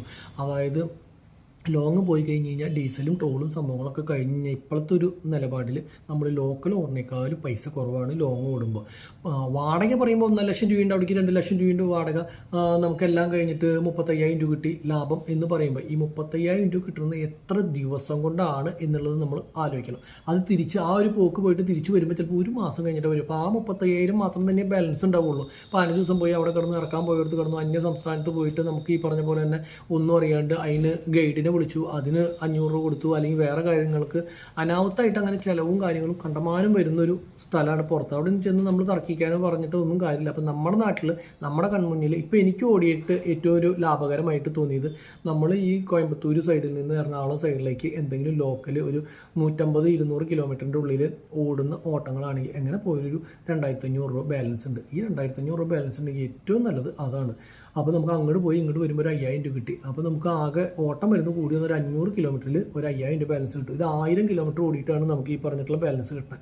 അപ്പോൾ ലോക്കൽ ഓടാണ് എന്നെ സംബന്ധിച്ചിടത്തോളം എനിക്ക് തോന്നിയിട്ടുള്ള. പിന്നെ വണ്ടി ഫീൽഡ് പുതിയതായിട്ട് എടുക്കാൻ ഉദ്ദേശിക്കുന്ന ഏതെങ്കിലും ആൾക്കാർ ഈ വ്ളോഗ് കാണണമെങ്കിൽ നിങ്ങൾ സ്വന്തമായിട്ട് ഇത് ഉപയോഗിക്കുകയാണെങ്കിൽ ധൈര്യമായിട്ട് സ്വന്തം ഡ്രൈവറും മുതലാളിയും ഒരാൾ തന്നെയാണെങ്കിൽ നമുക്ക് ധൈര്യമായിട്ട് ഒരു വണ്ടി മേടിക്കാം. നമുക്ക് എന്തെങ്കിലും ലാഭത്തിൽ കുറവാണെങ്കിൽ ഡ്രൈവർ കാശിൽ നിന്ന് എടുത്ത് വെക്കാം, അല്ലെങ്കിൽ അങ്ങനെ എന്തെങ്കിലും ചെയ്യാൻ പറ്റും.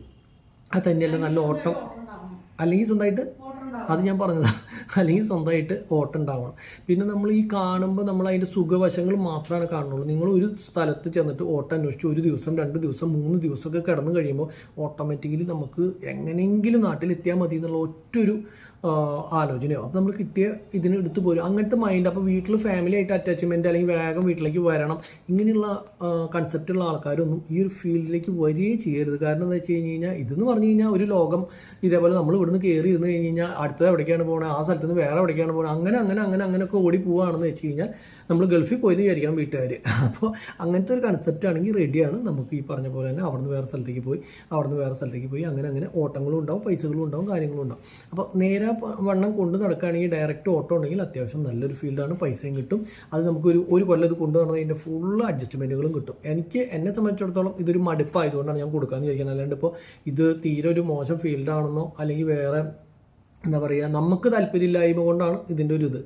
അല്ലാണ്ട് ഫീൽഡിനെ കുറ്റം പറയാനില്ല. എല്ലാ ഫീൽഡും നോക്കിയും കൊണ്ട് നടന്നു കഴിഞ്ഞാൽ അത് കുഴപ്പമില്ല. ഇപ്പോൾ നമുക്കും ഇത് എന്താ പറയുക കൊണ്ട് നടന്നൊന്നും കിട്ടായിക്കൊന്നുമില്ല. കൊണ്ട് നടന്നു കഴിഞ്ഞാൽ കിട്ടും. ഇപ്പോൾ ഞാൻ ഈ വണ്ടിയിൽ പോകണമെന്ന് വെച്ച് കഴിഞ്ഞാൽ ഞാൻ 2 ഡ്രൈവർമാരായിട്ട് പോകുക അല്ലെങ്കിൽ ഞാൻ ഒറ്റയ്ക്ക് പോവുകയാണെങ്കിൽ നമുക്ക് സുഖമായിട്ട് എന്താ പറയുക നല്ലൊരു വരുമാനം ഇതിൽ നിന്ന് കിട്ടും. അതെനിക്ക് 100% ഉറപ്പാണ് കേട്ടോ. പക്ഷേ എനിക്ക് പോകാൻ പറ്റാത്തൊരു സാഹചര്യങ്ങൾ കൊണ്ടാണ് നമ്മൾ എന്താ പറയുക ഡ്രൈവറെ ഏൽപ്പിച്ച് ഇത് ഓടാനുള്ളൊരു കാരണം. അപ്പോൾ നിങ്ങൾക്ക് ഈ പ്രാവശ്യത്തെ ലാഭനഷ്ടമൊക്കെ മനസ്സിലായെന്ന് വിചാരിക്കുന്നു. അതുപോലെ തന്നെ വണ്ടി എടുത്ത് 4 മാസമായിട്ട് ഞാൻ പറഞ്ഞു നമ്മളിപ്പോൾ ശരാശരി ഒരു 50,000 രൂപയുടെ മുകളിൽ ഓരോ മാസവും നമുക്ക് ഓട്ടം വന്നിട്ട് നമ്മൾ പകുതി ദിവസം വരെ ഓടിയിട്ട് നമുക്കൊരു 50,000 രൂപ. ഇപ്പോൾ എല്ലാ മാസവും കണക്കെടുത്ത് കഴിഞ്ഞ് കഴിഞ്ഞാൽ ഒരു 15-20 ദിവസത്തിൽ കൂടുതൽ ഓട്ടമില്ല. കാരണം വെച്ചാൽ ബാക്കിയുള്ള ദിവസങ്ങൾ നമ്മൾ വെറുതെ കിടന്നിട്ടുള്ളതും അങ്ങനെയൊക്കെ വെച്ച് നോക്കുമ്പോൾ അല്ലെങ്കിൽ വർക്ക്ഷോപ്പിൽ പോയിട്ടുള്ളതോ അല്ലെങ്കിൽ അങ്ങനെ എന്തെങ്കിലും കാരണത്താൽ നമുക്ക് ആകെ 20 ദിവസം കൂടുമ്പോഴേക്കും ഒരു 50 രൂപ ബാലൻസ് വന്നിട്ട് അത് പണിയിലേക്ക് പോയില്ലെങ്കിൽ നമുക്ക് ശരിക്കും പറഞ്ഞു കഴിഞ്ഞ് കഴിഞ്ഞാൽ ഈ പൈസയൊക്കെ ടയർ എടുത്തില്ല, അല്ലെങ്കിൽ നമ്മൾ ഗ്രീസ് മാറിയില്ല, ലൈനിങ് അടിച്ചില്ല, ഈ വക പണികളൊക്കെ നമ്മൾ എല്ലാം ചെയ്ത് കഴിഞ്ഞാൽ പിന്നെ ഇനി അടുത്ത ഒരു കൊല്ലം കഴിഞ്ഞിട്ട് അല്ലെങ്കിൽ എന്താ പറയുക 2 കൊല്ലം കഴിഞ്ഞിട്ടൊക്കെയാണ് ഈ ഗ്രീസ് മാറുന്ന പണിയോ അല്ലെങ്കിൽ ബാക്കിയുള്ള പണിയൊക്കെ വരുന്നത്. അതൊക്കെ സർവീസ് സ്പീഡ് വലുതായതുകൊണ്ട് നമുക്ക് പ്രശ്നമില്ല. കണ്ടമാനം കിലോമീറ്റർ ഓടിയിട്ടാണല്ലോ വരുന്നത്, അതുകൊണ്ട് ആ ഒരു പ്രശ്നമില്ല. അപ്പോൾ ആ പണികളൊന്നും ഇല്ലയെന്ന് വെച്ച് കഴിഞ്ഞാൽ ഈ പൈസയൊക്കെ 50 രൂപ വെച്ചിട്ട് ഇപ്പോൾ 4 മാസം ഓടിങ്ങി 2 ലക്ഷം രൂപ ബാലൻസ് വരുന്ന സമയം പണ്ടേയായി. അത് ഓട്ടോമാറ്റിക്കലി കുഴപ്പമില്ല. അങ്ങനെ വരികയാണെന്ന് വെച്ച് കഴിഞ്ഞാൽ നമ്മളെ സംബന്ധിച്ചിടത്തോളം അത് പ്രശ്നമില്ല, ആ ഒരു വരുമാനം കിട്ടിയാൽ മതി. ഇത് നമുക്ക് താല്പര്യമില്ലാത്തതുകൊണ്ടാണ് നമുക്ക് ആ ഫീൽഡ് നമ്മൾ ഉപേക്ഷിക്കാൻ ഉദ്ദേശിക്കുന്നത്. പിന്നെ ഒരുപാട് ആൾക്കാർ പറയും പണിയുള്ള വണ്ടി ആര് മേടിക്കാതെ നിങ്ങൾ പണി കാണിക്കരുത്, അങ്ങനെയുണ്ട്. നമ്മളുടെ വണ്ടി എന്നല്ല ഏത് വണ്ടിക്കും പണിയും കാര്യങ്ങളുണ്ട്, ഞാൻ പലപ്പോഴും പറഞ്ഞിട്ടുണ്ട്. അപ്പോൾ ഇതൊക്കെ വണ്ടീനെ കുറിച്ച് അറിയാവുന്ന ആൾക്കാർക്ക് അറിയാം. പഴയ വണ്ടികൾക്ക് അല്ലാതെ ചില്ലറ പണികളുണ്ടാവും. അത് വർക്ക്ഷോപ്പിൽ കൊണ്ടുപോകുമ്പോൾ നമ്മൾ കാണിക്കാണ്ടിരുന്നിട്ട് എന്ത് കാര്യം, വണ്ടി വിറ്റ് പോവില്ല. ഏത് വണ്ടി മേടിക്കാൻ പോകുന്ന ഒരാൾക്കും അറിയാം പഴയ വണ്ടിക്ക് പണി ഉണ്ടാവും എന്നുള്ളത്. അല്ലെങ്കിൽ എന്നും പണിയെന്നല്ല, നമ്മൾ ചെയ്ത പണികൾ എന്താണെന്ന് വ്യക്തമായി അതിനകത്തുണ്ട്. അപ്പോൾ അതുകൊണ്ട് തന്നെ മേടിക്കാൻ വരുന്ന ഒരാളാണെങ്കിൽ ആ കാര്യങ്ങൾ അറിയാവുന്നവരാണ് വരണമെങ്കിൽ ഈ പറഞ്ഞ പ്രശ്നങ്ങളൊന്നും അതിനെ ബാധിക്കില്ല. അപ്പോൾ ഓട്ടോമാറ്റിക്കലി നിങ്ങൾക്ക് താല്പര്യം എന്ന് വെച്ച് കഴിഞ്ഞാൽ വിളിച്ചോ. ഇനിയിപ്പോൾ ഞാൻ വണ്ടി കഴുകട്ടെ, എന്നിട്ട് വണ്ടിയുടെ ബ്രോക്കർ ഓഫീസിൻ്റെ സ്ഥലം വരെ പോട്ടെ, വണ്ടി ഇട്ടിട്ടുള്ള സ്ഥലത്ത് പോട്ടെ, അവിടെ ഒരു ദിവസത്തേക്ക് 100 വെച്ചിട്ട് കൊടുക്കണം വണ്ടി ഇറങ്ങുന്നത് വെച്ച് കഴിഞ്ഞാൽ. അപ്പോൾ ഇന്നത്തേക്ക് ഇപ്പോൾ ഇന്ന് 3 ദിവസം ആവാനും പോണേ. അപ്പോൾ 3 ദിവസമാണെങ്കിൽ നമ്മൾ 300 രൂപ കൊടുക്കണം. അപ്പോൾ ഇനിയും നമ്മളുടെ അവിടെ കിടന്നു കഴിഞ്ഞാൽ 300-400 കൊടുക്കാം. പിന്നെ നമ്മൾ അവിടെ നിന്ന് വണ്ടി എടുത്ത് ഇവിടെ കൊണ്ടുവന്ന് ഇടാന്ന് പറഞ്ഞു കഴിഞ്ഞാൽ അതിനും ഭേദം അവിടെ തന്നെ കിടന്നോട്ടെ. 500-1000 ആയി കഴിഞ്ഞാലും അവിടെ നിന്ന് ഇങ്ങോട്ട് ഓടി വന്നിട്ട് ഇവിടെ നിന്ന് തിരിച്ചങ്ങോട്ട് എവിടേക്ക് ഓട്ടം കിട്ടുന്നതെന്ന് വെച്ച് കഴിഞ്ഞാൽ ഓർമ്മ വെച്ച് കഴിഞ്ഞാൽ ആ പൈസയും പോവും. പിന്നെ അവിടെ സേഫ്റ്റി ആയിട്ട് കിടന്നുള്ളൂ. ഇവിടെ നമ്മൾ റോഡ് സൈഡിൽ ഇവിടെ സേഫ്റ്റി കുറവുണ്ടായിട്ടല്ല, ഇവിടെ നമ്മൾ റോഡിൻ്റെ സൈഡിൽ കൊണ്ടുവന്നിടാം. അവിടെ ആകുമ്പോൾ ഗ്രൗണ്ടിൽ പാർക്കിങ്ങിൽ എല്ലാ വണ്ടികളും കിടക്കുന്നതിൻ്റെ ഒപ്പം കറക്റ്റായിട്ട് കിടക്കുകയും ചെയ്യും. അപ്പോൾ അങ്ങനെയൊക്കെയാണ് വണ്ടിയുടെ വിശേഷങ്ങൾ. ഇപ്പോൾ ഈ വക കാര്യങ്ങളൊന്നും ഞാൻ ഡീറ്റെയിൽ ആയിട്ട് ഇതേവരെ പറഞ്ഞിട്ടില്ല. അപ്പോൾ അതുകൊണ്ടാണ് കേട്ടോ പറഞ്ഞത്. ഡീസൽ ഇത്ര വരും, ടോൾ ഇത്ര വരും, ഡ്രൈവർ ഇത്ര വരും, പിന്നെ കയറ്റ് കാശ്, ഇറക്ക് കാശ്, ക്ലീനിങ് ചാർജ്, എല്ലാ പൈസയും നമ്മളന്ന് കൊടുക്കണം. ബ്രോക്കർ പൈസ. ഒരു വണ്ടിക്കാരൻ ശരിക്കും പറഞ്ഞു കഴിഞ്ഞാൽ ഒരു വാടക പറയുകയാണ്. നമുക്ക് ഇവിടെ നിന്ന് അവിടേക്ക് ഓടിപ്പോയി 25,000 രൂപ വാടക എന്ന് പറഞ്ഞാൽ 25,000 രൂപ നമുക്ക് വാടകയായിട്ട് കിട്ടുകയാണെങ്കിൽ കുഴപ്പമില്ല. ഇത് അതിൽ നിന്ന് എല്ലാ ചിലവും അതിൽ നിന്ന് പോകണം. ഈ ഒരു കമ്പനിയിൽ നിന്ന് എടുത്ത് വേറെ കമ്പനിയിൽ അവർ തന്നെ കമ്പനിയിൽ കൊണ്ട് കൊടുക്കുകയാണെങ്കിൽ അവരുടെ കമ്പനിയിലെ സ്റ്റാഫിന് കാപ്പിക്കാശ് നമ്മൾ കൊടുക്കണം. കാപ്പിക്കാശ് അല്ല ഇറക്കണ പൈസ നമ്മൾ കൊടുക്കണം. ഇതൊക്കെ ഏത് നിയമമാണെന്നുള്ളത് നമുക്കറിയാം. ഇത് പണ്ടേ മുതൽ ഇങ്ങനെയാണ്. അപ്പോൾ അത് ഇങ്ങനെ നടന്നു പോവാണ്. ഇതെന്താ വെച്ച് കഴിഞ്ഞാൽ ഇതിന് കറക്റ്റായിട്ടൊരു വലിയ കൂട്ടായ്മ ഉണ്ടായിരുന്നു എങ്കിൽ ഇതൊന്നും എനിക്ക് തോന്നുന്നില്ല ഇത്ര ഫ്ലോപ്പായിട്ട് ഈ ഒരു പ്രസ്ഥാനം ഒന്നും മുന്നോട്ട് പോകുന്നു. കാരണം വെച്ച് കഴിഞ്ഞാൽ എല്ലാം കറക്റ്റ് ഇന്ന റേറ്റിനാണെങ്കിൽ വണ്ടിക്കാർ പോവുള്ളൂ, അല്ലെങ്കിൽ ഇങ്ങനെയാണെങ്കിൽ നമുക്ക് ഓടാൻ പറ്റുള്ളൂ എന്നുള്ളൊരു ഇത് വരുമ്പോൾ ഓട്ടോമാറ്റിക്കൊക്കെ വാടക കൂടിയാണ്. ഇതെന്ന് പറഞ്ഞു കഴിഞ്ഞാൽ ഇപ്പോൾ 10 ദിവസം വെറുതെ കിടക്കുമ്പോൾ ഇപ്പോൾ ഞാനായാലും വിചാരിക്കാം എന്തെങ്കിലും ആയിക്കോട്ടെ പോവുക. അങ്ങനെ വിചാരിച്ചിട്ടാണ് ഈ ഓട്ടങ്ങളൊക്കെ പോയി ഇങ്ങനെ നശിച്ച് നാരായണക്കല്ല ആയിട്ടുള്ള കേട്ടോ. ഈ ഒരു ഫീൽഡ് ഇങ്ങനെയായിട്ട് എനിക്ക് തോന്നിയിട്ടുള്ള. എന്നാൽ ഇത് ഇപ്പോഴും നല്ല ലാഭത്തിൽ കൊണ്ടു നടക്കുന്ന എന്തോരം ആൾക്കാരുണ്ട്. പക്ഷേ പഴയ കാലത്ത് 10-100 വണ്ടിയുള്ള ആൾക്കാർ ഇപ്പം പൊളിഞ്ഞ് പാളീസായിട്ടുള്ള കഥകളും ഇഷ്ടം പോലെ ഉണ്ട് കേട്ടോ. കാരണം നമ്മളുടെ ഈ തൃശ്ശൂർ ഭാഗത്ത് തന്നെ ഒരു 50 വണ്ടിയൊക്കെ ഉണ്ടായിരുന്നു. ഒരുപാട് ടീംസ് ഉണ്ട്. ഇപ്പോൾ അവർക്ക് കൂടി ഒരു 15 വണ്ടി, ആ പേരിന് 10-15 വണ്ടികളൊക്കെ ഉള്ളൂ. ആ ഫീൽഡ് അവസാനിപ്പിച്ചുകൊണ്ടാണ് അതിൽ നിന്നുള്ള ലാഭം കുറഞ്ഞ് കൊണ്ടു നടക്കാൻ പറ്റാത്തൊരു ഫീൽഡായി മാറിയതുകൊണ്ടാണ് ആൾക്കാരൊക്കെ ഇങ്ങനെ ചിന്തിക്കുന്നത്. പക്ഷെ നമ്മൾ വന്നത് ഏറ്റവും ലാസ്റ്റ് ആയിരുന്നു എന്ന് മാത്രം. അതുകൊണ്ടാണ് നമുക്ക് ഇങ്ങനത്തെ ഒരു ചതി പറ്റിയത്. അപ്പോൾ ഇനിയിപ്പോൾ കൂടുതൽ നേരം കഥ പറഞ്ഞിരുന്നു കഴിഞ്ഞാൽ വീണ്ടും സമയം പോകും. വണ്ടി കഴുകണം, നേരെ നമ്മളുടെ വണ്ടിയുടെ അടുത്തേക്ക് പോകണം, ബാക്കിയുള്ള കാര്യങ്ങൾ ശരിയാക്കണം. അതൊക്കെ നമുക്ക് അടുത്ത വീഡിയോയിൽ കാണാം. അപ്പോൾ ഇത്രയും കാര്യങ്ങൾ പറഞ്ഞുകൊണ്ട് ഇന്നത്തെ വീഡിയോ ഇവിടെ വെച്ച് അവസാനിപ്പിക്കുകയാണ്. വീഡിയോ ഇഷ്ടപ്പെട്ട് കഴിഞ്ഞാൽ ലൈക്ക് ചെയ്യുക, ഷെയർ ചെയ്യുക, കമൻറ്റ് ചെയ്യുക, സബ്സ്ക്രൈബ് ചെയ്യുക. എല്ലാ സംഭവം ചെയ്ത് പൊരിയൊക്കെയുള്ളൂ. കമൻറ്റ് ചെയ്യുമ്പോൾ തെറി മാത്രം അയക്കിരിക്കുക. അപ്പോൾ ശരിയെന്നാ കേട്ടോ.